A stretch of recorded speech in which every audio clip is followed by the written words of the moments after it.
Good morning. Do you see that? That's a 55-gallon drum. Do you see that? That's a deer feeder made out of PVC pipe. The drum holds corn that we put in the feeder. No, I don't shoot those deer. We like looking at them. But I learned a couple things about drums that you would think I would know, having served in the military for oh so many years, but I didn't, because that wasn't my job, man. Those drums do really well at shedding water and not getting rusty if you have them horizontal instead of vertical like that one. When you have them vertical like that, water catches in the lid by the way it's designed and sits there, and it can rust. Just a thought if you're caching stuff. All right. We have political things going on. We have not looking good for the home team stuff going on. We'll see. I've had a couple of you vehemently take me to task. My response is, we'll see. A lot of stuff out there on Civil War II, comets coming, blah, blah. This is Viking preparedness, right? But we're going to talk about something a little bit more mundane. And dare I say more important than how you have your AR-15 set up, what plate carrier you're rocking and how you've got it set up, even how you're storing your food, which you should be storing to the rafters, stacking food to the rafters. You cannot have enough food. Buy more food. But we're going to talk about other things. Do you know the chances of the, what did NWA Prepper call it this morning? The gummi bear apocalypse, I think. I think that's what he called it. The chances of the gummi bear apocalypse. I'm going to turn you around. That's a better view, but I'm in the dark, man. Let's get my face lit up. Oh, there we go. Hey, the chances of the gummi bear apocalypse are much less than many other things that are so boring to prepare for. But I care about you as an individual. I care about your people. I care about your family. And so I was thinking, we're a few days out from a weekend. You should plan your weekends, you working dogs. You know, I get it. I used to be one. You work all week and then you try and live for the weekend, right? So I'm kind of looking ahead as when I was living in suburbia, family man, prepper. Weekends coming. What should you tell those people, Joe? Spend some time with the Creator. If you have a church, go. Because as the times get more and more weird, you're going to figure out, oh, I should have been doing more time with the Father rather than less. So that's number one. Number two, how many fire extinguishers do you have? What's their current condition? Where are they stored? What's your plan if the stove catches on fire? What's your plan if the hot water heater or furnace catches on fire? What's your plan if the wall behind or above the chimney of your wood stove catches on fire? What's your plan if you wake up at 2:30 in the morning and the house is half engulfed in flames? What's your plan? That's a really basic things. Houses burn down in this country every day with people in them. Have fire extinguishers.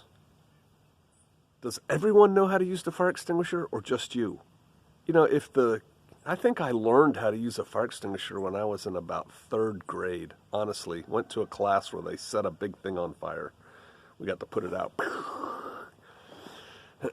They used to have like National Fire Awareness Month or something, and they would bring the firefighters. I used to do it. My wife used to do it. Go to the elementary school and put on demonstrations and stuff and teach kids how to use fire extinguishers. Does everybody in your house know how to properly use a fire extinguisher? Do you? There's a proper way to do it. If you don't, it's time to watch some videos on YouTube on it. It's time to familiarize everybody in your family with what to do, how to do it, and practice your fire drill. Practice your fire drill. We'll just go out the windows. Oh yeah, we have storm windows over the windows and we can't get out. What's your plan? Work on that, please. I mean, really, do you have a pencil and a piece of paper? Because if you don't have that squared away, worrying about your plate carrier doesn't really matter at this point. Get that squared away. First aid. I just went to a wonderful Stop the Bleed class, and we probably put tourniquets on, I don't know, 20 times. Your right arm! Do it really fast, but over and over and over. We used to do that stuff in the military. Unexpected drills over and over and over until it's nothing but a thang. It's easy. Do you know how to stop the bleed? I mean, honestly, somebody in your home has a horrible injury that is just pouring, spurting blood. Do you know what to do? That's a common thing, believe it or not. You come upon a car wreck and somebody is in there going, bzz, bzz, that's red blood coming out. Bzz, bzz. Do you sit there in horror and go, oh my God, oh my God, oh my God? Or do you stop that person from dying? Yeah, but what about you? You're a human, right? So, if you don't know first aid, again, you can learn a lot on YouTube. But first aid, just like fire drills, just like fire extinguisher, just like anything, watch the video, then go practice. Watch the video, then go practice. It's better to have in-person instruction, so that when you're making the little mistakes that you don't know you're making, they can say, you want to do this. That's better. But if you can't get that this weekend, do the best you can with what you got where you're at. But you have to do the best you can. So put hand to the plow. Grab dressings, apply them, wrap them. Do your kids know first aid? Do your children know what to do if one of the parents is home, the other one isn't, and that parent falls off a ladder and is laying there unconscious? I mean, do they know what to do? Do they know how to call 911? You can teach a 5-year-old to call 911 properly. Do they know how to do that? I know, it's kind of boring, right? Oh, man. I just want to buy the cool Bear IFAC and hang it, here, there, and everywhere. But actually learning how to use it, that's a thing. I was telling one of the students at the class this weekend, and I think they took it on board. It's actually 2 of them they were talking. I said, because they're like, wow, this is a lot of information. I said, it is a lot of information. And for you to lock it in to your brain, because, by the end of that class, we knew how to do the things we were doing, right, that were being taught. The terminal learning objectives were met. But I guarantee you, for those people that it was brand new information to, if they just leave that class and don't do anything with that information, a month from now when they actually have to apply it, they're going to be a soup sandwich. And so the best way to really learn something is to teach it. Teach it. So many things happen when you try to teach a block of instruction, and it makes you better at it. And so I told them, go home and teach people how to do this. Teach people how to do everything we learned here today. Go over it and over and over it. That's what I tell you to do. All right. So you got your fire, you got your first aid. What's the condition of your vehicle? Your daily driver? Tires good? How do you know? The other day we went driving and we had a sensor go off, said low battery. Not low battery, low tire pressure. Oh, it's cold, and that happens, and we carry a little air pump thing that you plug into your cigarette lighter, and, it was easy to take care of.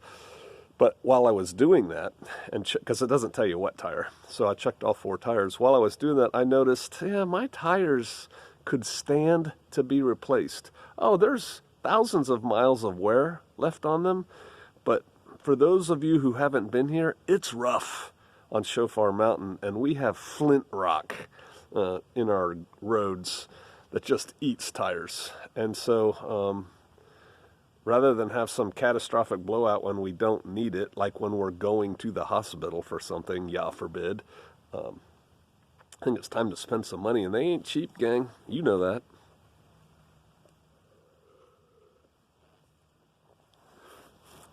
So oil.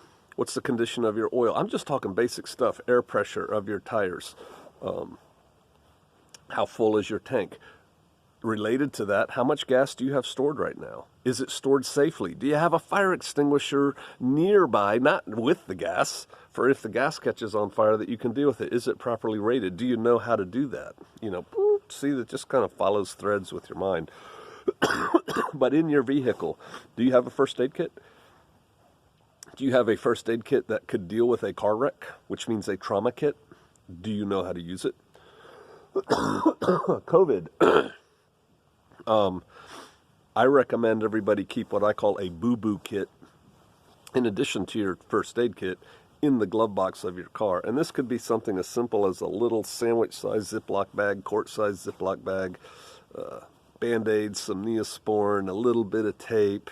I used to keep feminine hygiene products in there when I had daughters and a wife who needed that stuff because, you know, you never know. But just a little kit, it's easy, it's small, and you throw it in there so you don't have to dig into the big kit for the things that you usually get into your first aid kit for, right? Something I did, I worked at a place once, and of course I had a first aid kit. I carried a pretty good one in my bag every day. People found out about that, and then they were always hitting me up. Hey man, you got a Band-Aid? Hey man, do you have some Neosporin? Hey man, dun, dun. And so I'm constantly, giving it to this organization, and I thought, this is stupid. Not that I don't mind, I'll share, but it's dumb that we don't have this here. And so I got online, I think it was Uline, but I don't remember. It was some industrial safety thing, and I got the organization to order 2 wall-mounted first aid kits, one for upstairs and one for downstairs, and they were pretty big, and they were way expensive. When you buy stuff for industry like that, it's way overpriced. But they bought them, and they were decent little kits. I mean, I went through the catalog, and it's like, the one we got was about this big and about that thick, and you open it up, and it has all this stuff in it. Do you know what ran out first in that kit? The Band-Aids and the Neosporin, or whatever they called it. So how are you set? See, it's cool to talk about all the trauma dressings I have set up and yada, yada, yada. I'm talking daily life stuff. How are you set on that? Do your children know how to properly put on a Band-Aid? I guess I have NWA Prepper on the mind today. I just went to a class that he gave at a recent Viking meetup. And he brought that point up. He's like, you'll be amazed at how many people don't know how to properly apply a Band-Aid. I remember when I learned how to do it, and I was in probably 5th grade. My parents taught me, and we actually had a little class at the dining room table putting on Band-Aids.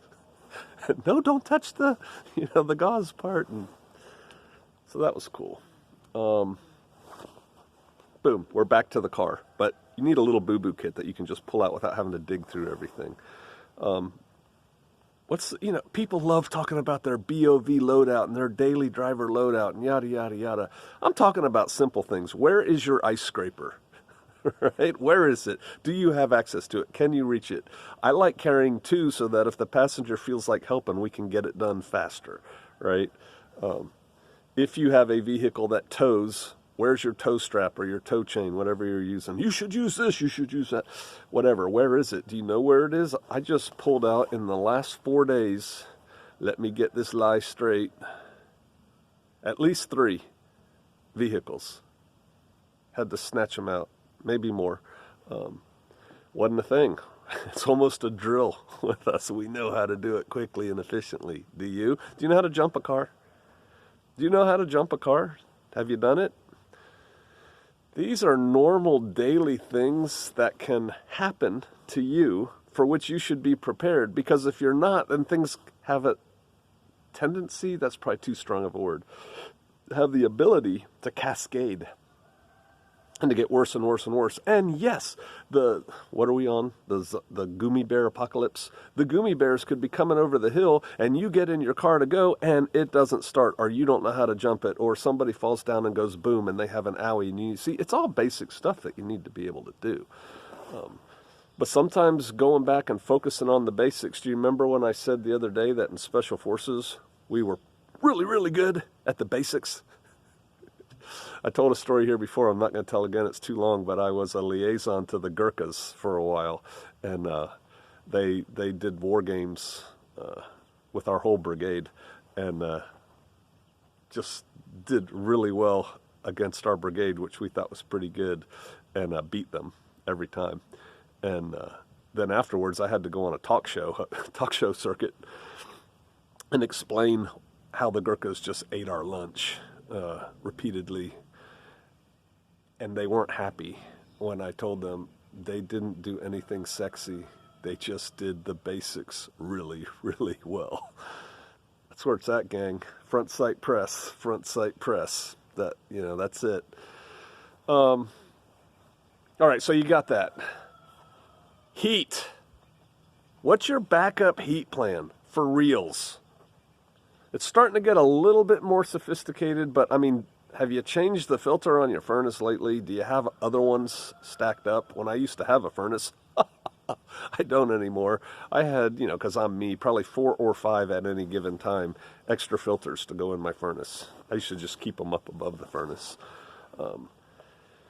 Have you cleaned out I'm in the furnace room in my head. Have you cleaned out the dryer hose? That's a cause of a lot of fires in the house. Have you checked that hose lately? Where all the lint gets caught in there because whatever. Yeah, clean that out. But if your furnace doesn't work and it's really cold, what's your plan for that? What's your plan? I'll tell you something that's not popular in survival circles, because it's just not sexy.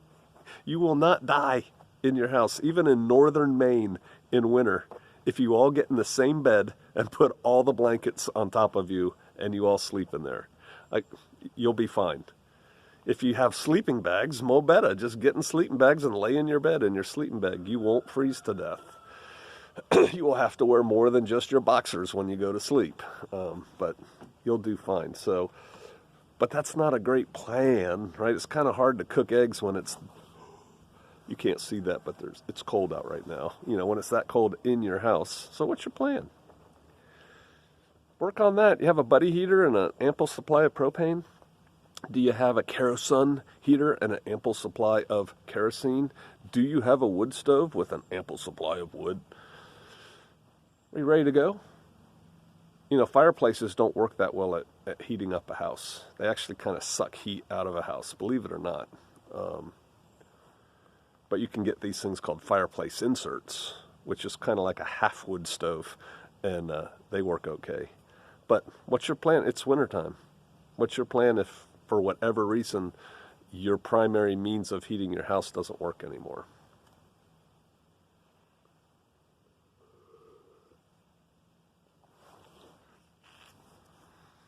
That's it, gang.